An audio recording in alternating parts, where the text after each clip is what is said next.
It's different from the previous market. There's not a frenzy going on like there was in the 2000s. But in a lot of ways, this is a bigger, more dangerous bubble than the last one because the numbers are so much bigger. There's a lot more being bet in the real estate market in general, including commercial real estate. But in the housing market, prices are less affordable than they've ever been. In other words, it's harder for the average person to buy the average house than ever. And that's why there's so few deals being done right now, because there's very few people who can actually buy a house that meets their needs. So most of the house purchases that are happening now are with cash, where somebody sells their NVIDIA stock or something like that, or sells a California house and then goes to Idaho or someplace and buys a bigger house for half the money.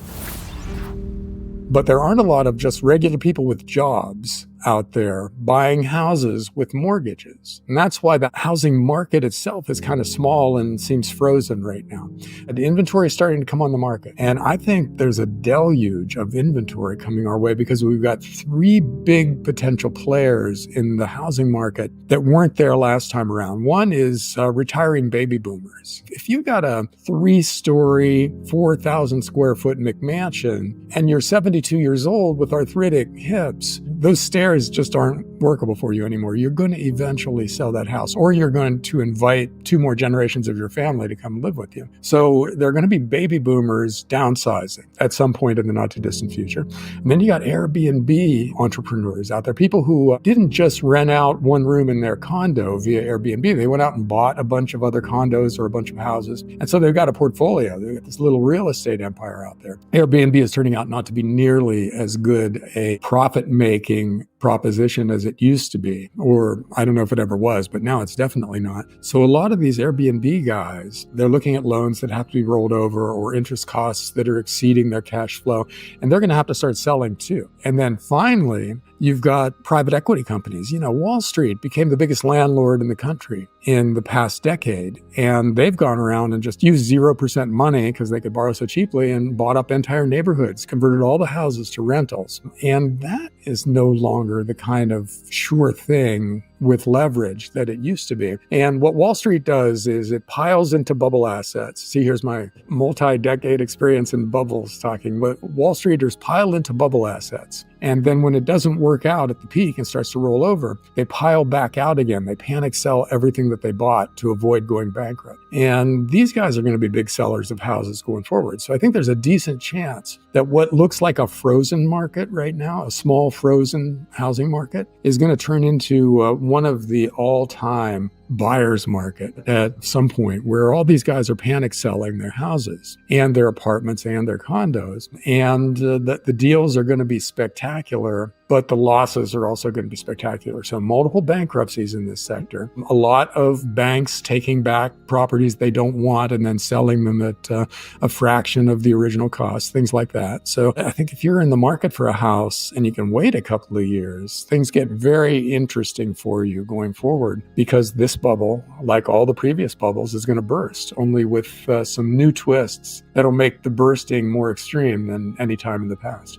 I don't think our government is nimble enough to prevent this thing from going south. But I think when it starts to roll over, the government will panic and start bailing out everybody in sight. So it's just a question of how fast it happens. In 2007, 2008, 2009, the crash happened really quickly. So the government couldn't get out in front of it. They had to wait for the crash to start to happen. You know, equities were tanking and the bankers were in George W. Bush's office saying, we're 2 weeks away from martial law, stuff like that. And so the government then stepped in with some loan guarantees and some bailouts. But that didn't prevent us from having the worst downturn in the worst housing market since the Great Depression. It's probably the same thing again, just because there's so much going on. Remember, this is the everything bubble. We're talking about real estate, but there's 3 or 4 other big bubbles out there, unlike previous bubbles where it was just one sector. You know, now we've got all kinds of things that you could legitimately call a bubble out there waiting to burst. And I think the government's going to be overwhelmed by stuff like that when it happens, because the banks are on the hook for all kinds of things. And once they start going, that's going to overwhelm all the ability of the government when it happens. But you've got equities that are as expensive and as narrowly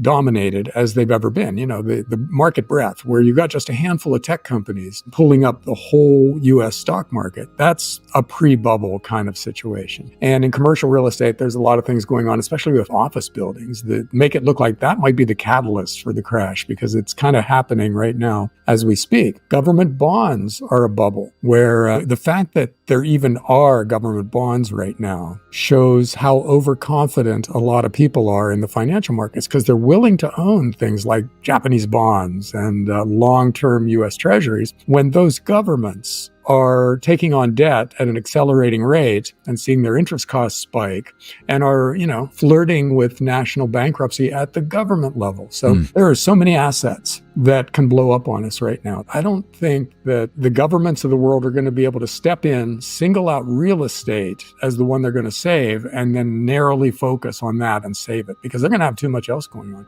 And that is just finance. If you look at what's happening in geopolitics, we're on the verge of World War III right now in several places. It's not just one thing. I'll just say it. We've got a dementia patient sitting in the president's chair, and the vice president is running a political campaign right now. She's not running the country. So somebody in the White House is making these decisions about us sending carrier groups to the Middle East, F-16s to Ukraine, and all these things that are basically putting us in a position to be sucked into something where we are killing and being killed by other nuclear powers. And, you let one of these things spin out of control, and all this finance stuff's not going to matter at all, because once we're in a shooting war with Russia, the price of a house, whether it's a good price or bad, you won't be thinking about stuff like that. And you won't be thinking about, wow, should I buy NVIDIA right now, or should I try to short it? And none of that stuff is going to make sense, because you're worried about your kids being incinerated in a nuclear holocaust. So the fact that that is kind of a front burner thing right now really complicates the situation that we're in. If we weren't already pretty cautious, right, with our finances, we should be extremely cautious now, because there's literally no way to know with any kind of specificity what's going to happen in the next 6 months or year or 2 years.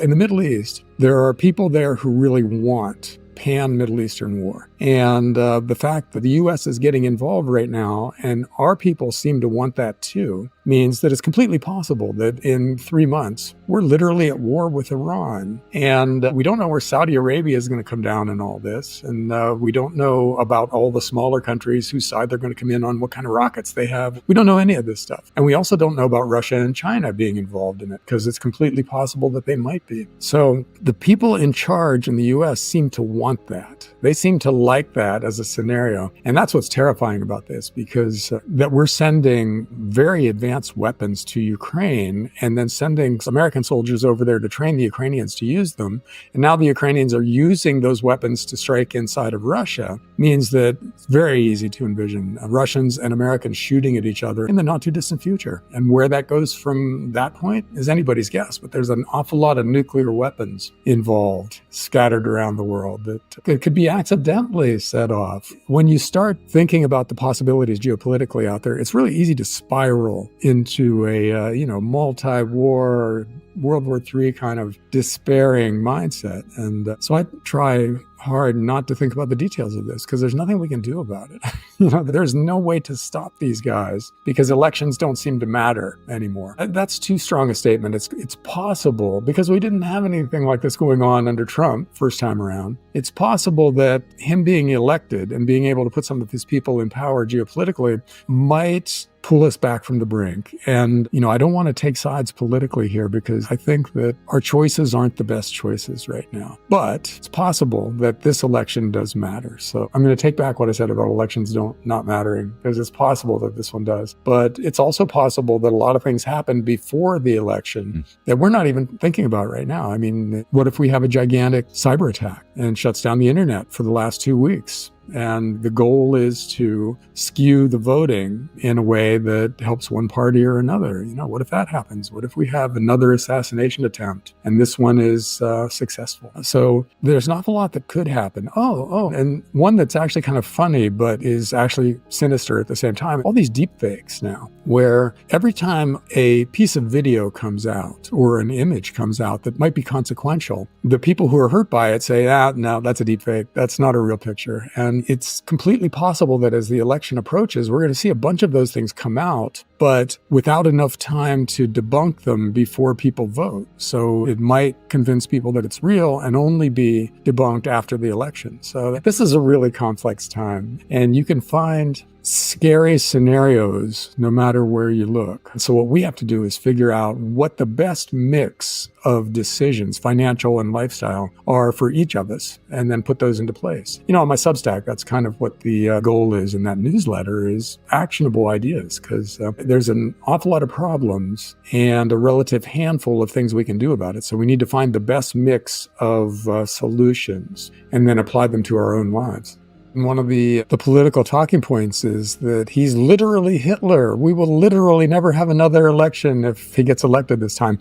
That's part of what has caused people to lose trust in the big institutions in the last decade or so, because just wild stuff like that has been validated by the mainstream media. So I think each of us have had a different journey from, relative trust in the powers that be to absolute no trust at all anymore. For some people, it happened because of the the Trump-Russia collusion thing. Some people go further back to the Saddam Hussein weapons of mass destruction thing, where they told us that was true and it wasn't true. And then you go through the pandemic, where the response to that pandemic, from a lot of people's point of view, was excessive and with an agenda-driven. Was trying to make money for a certain group of people. And then you look at all these wars around the world, which seem to be designed to make money for the military-industrial complex. So everybody's watching different things. They're all being disillusioned by different things now, but they're all coming to the same conclusion, that you cannot trust the mainstream media or the political class or the big corporations out there, because they've all got an agenda, or more precisely, they're part of an aristocracy that is trying to bleed the peasants dry. And we're the peasants, we're the ones who are being harvested by these guys, each in their own way. Everybody's coming to this conclusion in their own way at their own pace. But there's a term called the shrinking trust horizon, which has to do with how far away you're willing to invest your trust in people and institutions. And in good times, when it seems like the world is run right, you'll trust the United Nations and the World Health Organization and the Federal Reserve and the Treasury Department to do the right thing and take care of you. And when that trust is broken, you stop trusting those big institutions, those multinational institutions, and you start looking to people like local farmers who you can drive by and see how their cows are treated, and where their chickens are, or the local government, because you can meet those people face to face, look them in the eye, shake their hand, and get a sense of who they are. And you can understand their policies because they affect you directly. So your trust horizon shrinks all the way back to your town or your city. And you look at any big institution right now, and you get kind of the same thing where, we used to think the FBI was the good guys. And now they're kind of the secret police of the people in power right now. Same thing with the CIA. We thought they were out there gathering information to make our lives safer, but that's not the case at all. They're in the U.S. messing with us. So it goes on and on. Or the big pharmaceutical companies. We thought they were sincerely trying to make safe drugs to cure important diseases. And very few people think that anymore either. And so I don't know how this plays out, but the process of it is pretty clear cut right now. Oh, and then you've got the whole, secession movement out there. It used to be a joke and now is kind of more and more serious. When people say, okay, we're in Eastern Washington, we want to join Greater Idaho and leave Western Washington. That used to be something you'd say as almost a punchline or something. But now there are people who seriously want to do that and who are gaining clout to actually make it happen. So fascinating times, scary times, and a real intellectual challenge for people trying to do their money right, like you and I are.